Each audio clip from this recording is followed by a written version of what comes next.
Yes, I like that. I absolutely love that. That's a new version of Mama Bear. Yep. Yes, it I is. love it. Yes, it is. I absolutely love it. Who is the producer? Mellows or Support. I believe Support wrote that one. Yeah, I think Support wrote that one. Yeah. All right. Oh, Thank you, Mello. Because I know BNC. I know BNC does also great stuff. I'm not sure. I get confused. That's That Support. Yeah. that's so yep. okay. BNC is Support. That's the same guy. Okay. So thanks to Mellows for this great. The guy's Yep. doing a great job, man. The guy's doing a flipping great job. Mellows, are you around? Or do you go sleep? I think he's He out. falls asleep sometimes. Or he's deep Think into he's what? production. I'm still here. I'm just talking to myself, muted up. Oh. How can Yeah, you be talking to yourself when you've got people talking to you? Well, I'm muted. I'm talking to you, but you can't hear me. Because we got 45 minutes before we start a new stream. Yeah, we can start a new stream now. It doesn't have to be 10 hours. We can just make one now. Because I don't want you to fall asleep and not have to be able to. Because I can't do Rumble. I can't do Rumble. I can do some of the others, but I can't do Rumble. Stay up, no, you can't stay up. Rumble. Yep. I can't do Rumble. I can do some of the others, but I can't do Rumble. I can do some of the others. But you know what? I can do this song from my mountain girl. My mountain girl. I know Northwoods is connected.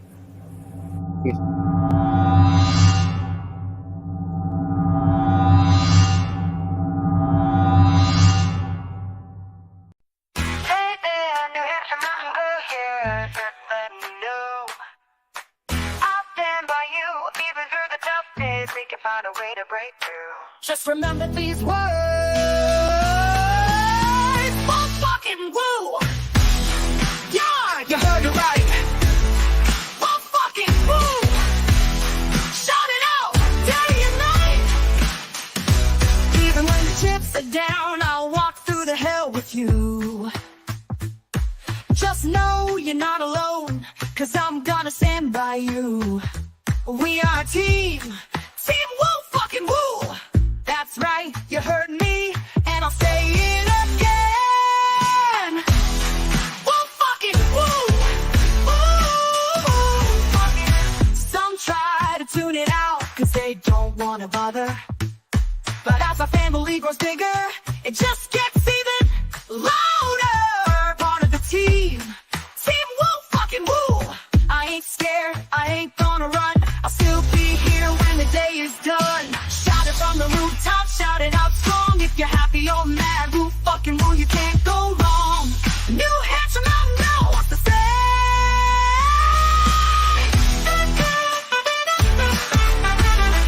Woo fucking woo. Shout it out, day and night. Woo fucking woo. You heard.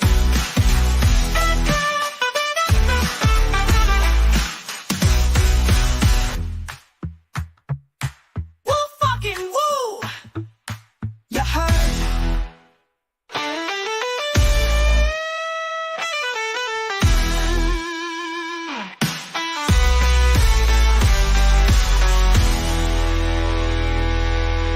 We are a team woo fucking woo. You heard. We are a team woo fucking woo. You heard. We are a team woo fucking woo.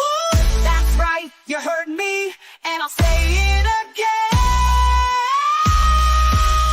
Woo fucking woo. You heard.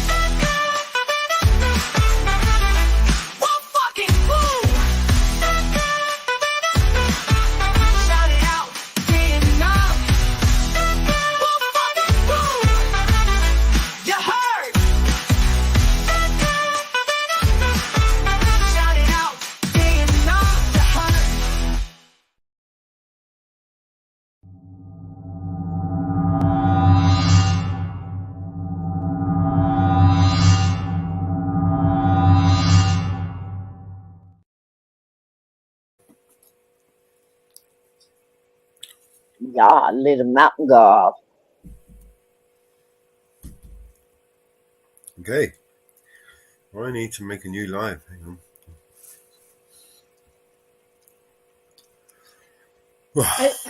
I love this. I love them both. I love them. They're a cute couple. Uh-huh. Separated or not, I love them both. The woo fucking woo. They're a beautiful couple. Uh-huh.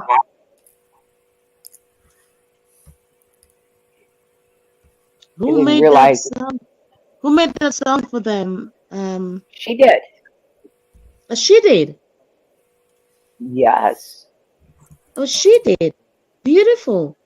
Big up to her, man. Woo fucking woo.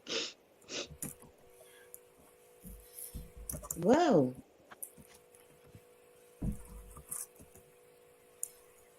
You see? Yeah.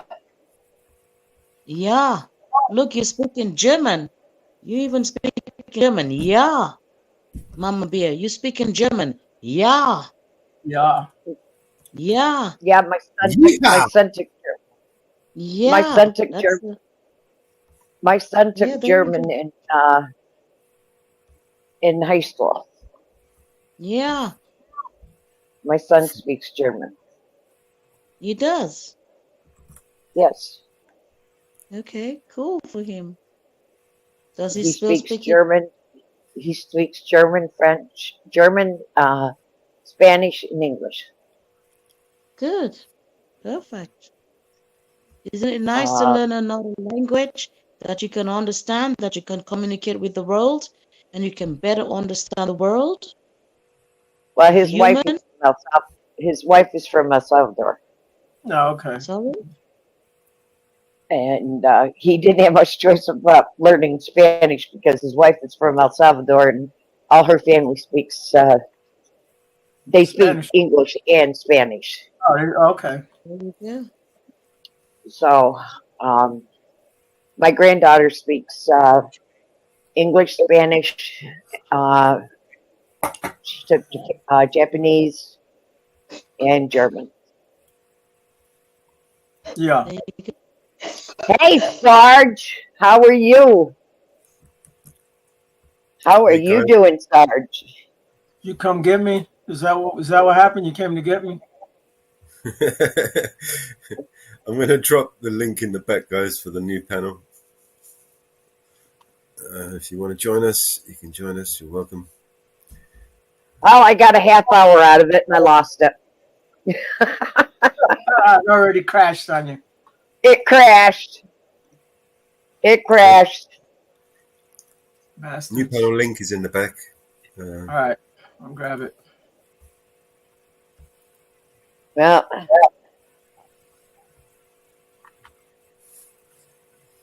anyway, everybody's getting a link. Melanie Lord, what have you been doing lately today? Did you go exposing yourself like I imagine you? Or did you put clothes on? I don't do that. I'm so sorry.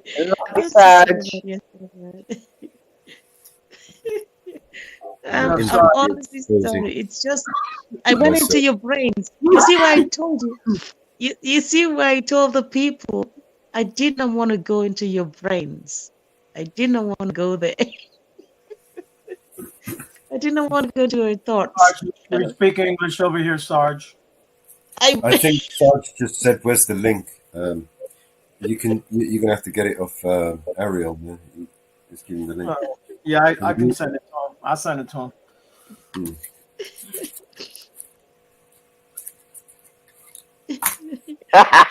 Ariel's no brain there.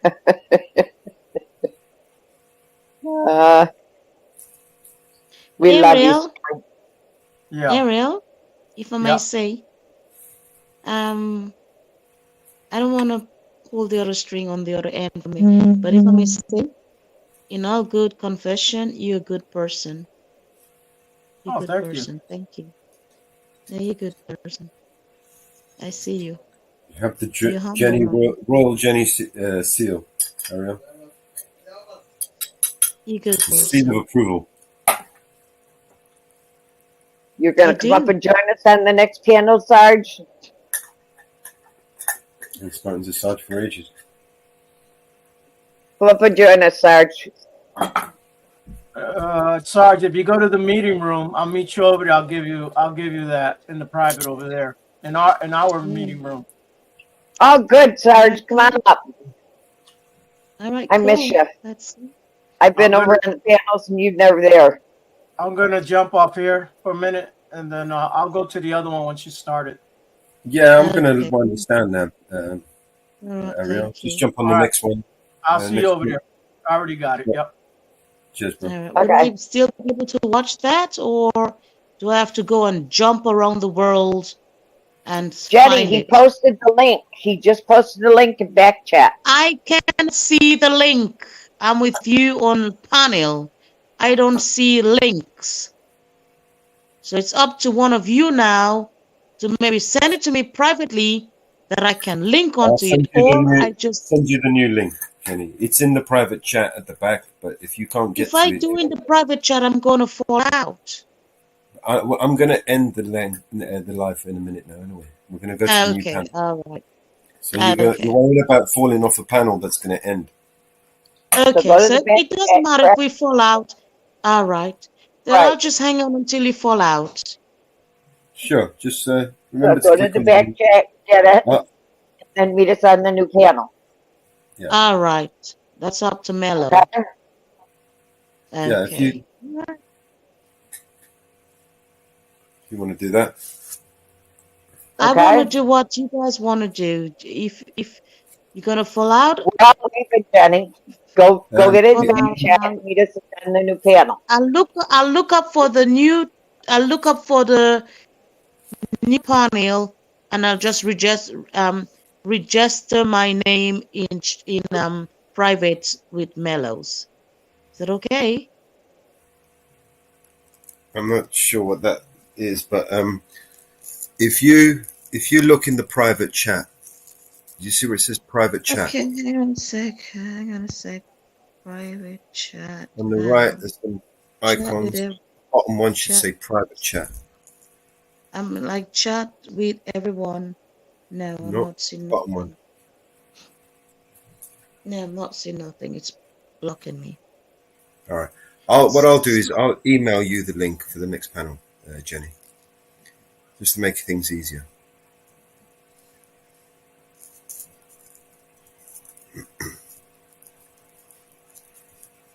All right. Thank you, everybody, for tuning in. We will be back up in about 10 minutes or so. I just need to set up the lives over on Rumble and Telegram and the other places, and then we'll be up. Back in a few minutes. Did you get me hooked up on it? Did you hook me up on it? Yes, I have. Yeah. It is, yeah. Okay. Yeah. Okay. I've done, see you on the next one. Multimedia, you and Twitch, and I'm going to do the Rumble and whatever because I can't do it now while we're live. So thank you, everybody, for tuning in. If you guys want to join us on the next one, see you in about 10 minutes. Okay. See y'all on the next panel.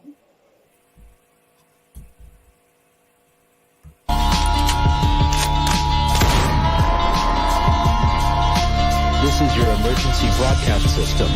All civil unrest has gone global. All Capitol buildings and cities are under siege by the United States government to quell the domestic terrorist threat. All residents of urban neighborhoods and cities are being ordered to stay in their homes until the threats are eliminated. If you disobey orders, you could be shot on sight by rogue agents, federal forces, and domestic terrorist militias. This is your emergency broadcast system. This is a national alert. Imminent threat is nationwide. You must stay inside of your homes or risk being shot on sight. The conspiracy is upon you. Your conspiracy friends were right all along. Now you must learn to survive. If you hear this, you are the resistance. This is your emergency broadcast system. End of broadcast.